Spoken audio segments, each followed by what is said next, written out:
નમસ્કાર પેન્શનર મિત્રો અને કર્મચારી ભાઈઓ તથા બહેનો, આપ બધાનું સ્વાગત છે આપણી ચેનલ પેન્શન ગુજરાત પર।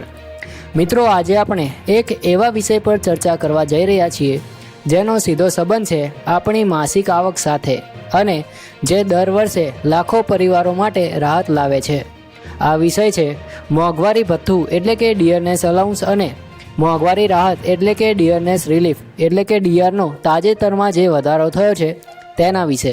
તો મિત્રો, આ વિડીયોમાં આપણે તમામ માહિતી મેળવી લઈશું, પરંતુ એ પહેલાં જો તમે અમારી ચેનલ પર નવા હોય તો આ ચેનલને જરૂરથી સબસ્ક્રાઈબ કરી લેજો, કારણ કે આ ચેનલ પર અમે દરરોજ પેન્શનર અને સરકારી કર્મચારીઓને લગતી તમામ માહિતી લાવતા રહીએ છીએ। તો મિત્રો, વધારે વાર ન કરતાં આપણે માહિતી તરફ જઈએ। તો મિત્રો, મોંઘવારી એટલે વસ્તુઓ અને સેવાઓના ભાવમાં સતત વધારો, જેમ કે શાકભાજી, દૂધ, અનાજ, ટ્રાન્સપોર્ટ, દવાઓ, દરેક ક્ષેત્રમાં ખર્ચાઓ વધી રહ્યા છે। સરકારી કર્મચારીઓ અને નિવૃત્ત પેન્શનરો માટે આ મોંઘવારી વધુ પડતી અસરકારક બને છે, કારણ કે કર્મચારીઓની આવક નક્કી થયેલી હોય છે અને પેન્શનર માટે તો પેન્શન જ એકમાત્ર આવકનો સ્ત્રોત હોય છે। આવી સ્થિતિમાં મોંઘવારીનો સીધો પ્રભાવ તેમની જીવનશૈલી પર પડે છે। તો મિત્રો, મોંઘવારી ભથ્થું એટલે કે ડીએ એ સરકાર દ્વારા આપવામાં આવતો એક આર્થિક સહાય પેકેજ છે જે કર્મચારીઓને મોંઘવારીના સીધા પ્રભાવથી બચાવે છે। તેવી જ રીતે નિવૃત્ત પેન્શનરોને મોંઘવારી રાહત એટલે કે ડીઆર આપવામાં આવે છે। બંનેનો હેતુ એક જ છે કે વધતી કિંમતો અને આવકનું સંતુલન જાળવવું। મિત્રો, ડીએ અને ડીઆર દર વર્ષે જાન્યુઆરી અને જુલાઈથી સુધારવામાં આવે છે, પણ ચૂકવણી ઘણીવાર 2 કે 3 મહિના પછી થાય છે। મિત્રો, મોંઘવારી ભથ્થામાં વધારાનો આધાર રહેલો હોય છે ગ્રાહક ભાવ સૂચકાંક એટલે કે consumer price index four industrial workers, જેને આપણે CPI-IW કહીએ છીએ। આ એક આંકડો છે જે અલગ અલગ શહેરોમાં ઉદ્યોગ કર્મીઓના ઘર ખર્ચ પર આધારિત હોય છે। તેમાં અનાજ, દૂધ, શાકભાજી, ટ્રાન્સપોર્ટ, કપડાં, દવાઓ આ બધાનો સમાવેશ થઈ જાય છે। મિત્રો, જ્યારે CPI-IW વધે છે તેનો અર્થ એ થાય કે મોંઘવારી વધી રહી છે અને CPI-IWના આધારે સરકાર નક્કી કરે છે કે કેટલા ટકા ડીઆર વધારવો અથવા ડીએ વધારવું। તો મિત્રો, હાલમાં કર્મચારીઓ અને પેન્શનરોને તેમના મૂળ પગાર અથવા પેન્શનના 55% ડીએ અથવા ડીઆર મળી રહ્યા છે, પરંતુ તાજેતરના CPI-IWના આંકડાઓ બતાવે છે કે મોંઘવારીમાં વધારો નોંધાયો છે, એટલે સરકાર દ્વારા 3 થી 4% વધારો કરવાનો નિર્ણય લેવામાં આવ્યો છે। એટલે કે હવે ડીઆર 58% કે 59% સુધી પહોંચી જશે। તો મિત્રો, આપણે ઉદાહરણ સાથે ગણતરી કરીએ તો જો કોઈ કર્મચારીનો મૂળ પગાર 18 રૂપિયા હોય છે તો હાલના 55% મુજબ તેને 9,900 રૂપિયા ડીએ મળી રહ્યો છે, અને મિત્રો, નવા વધારા પછી તેને 10,440 રૂપિયા થશે, એટલે કે દર મહિને 540 રૂપિયાનો વધારો મળશે।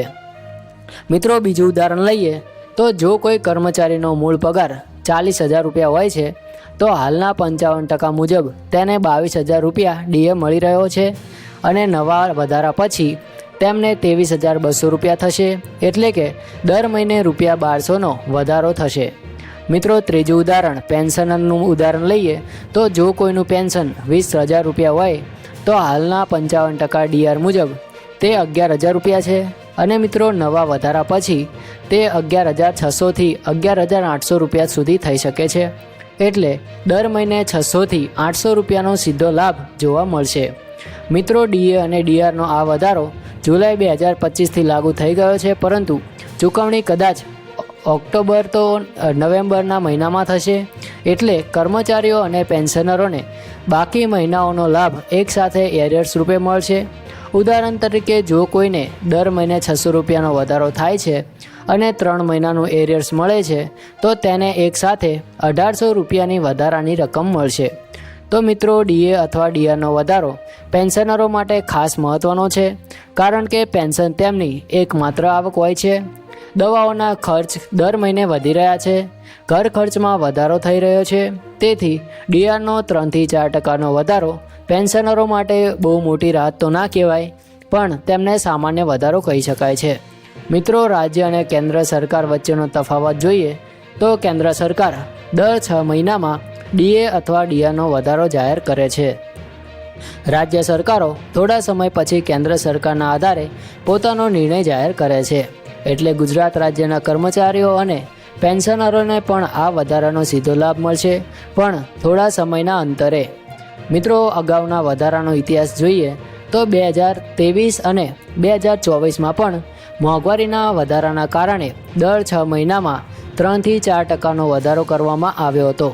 જો આપણે છેલ્લા 10 વર્ષનો ટ્રેન્ડ જોઈએ તો સરેરાશ દર વર્ષ 6થી 8% કુલ વધારો જોવા મળેલો છે. અને મિત્રો, 2026માં 8મું પગાર પંચ લાગુ થવાનું છે, ત્યારે પગારમાં મૂળભૂત વધારો થવાનો છે. પરંતુ ત્યાં સુધીના સમયમાં ડીએ અથવા ડીઆરનો આ વધારો કર્મચારીઓ અને પેન્શનરોને મોંઘવારી સામે લડત લડવામાં ખૂબ જ મદદરૂપ થશે. મિત્રો, અમુક પેન્શનરો અને અમુક કર્મચારીઓના સવાલો પણ હોય છે કે શું ડીએ અને ડીઆર બંનેને એક સરખો વધારો મળે છે? તો મિત્રો, આનો જવાબ હા છે.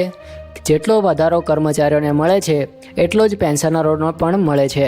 હવે મિત્રો, બીજો સવાલ એ છે કે શું આ વધારો ટેક્સેબલ છે?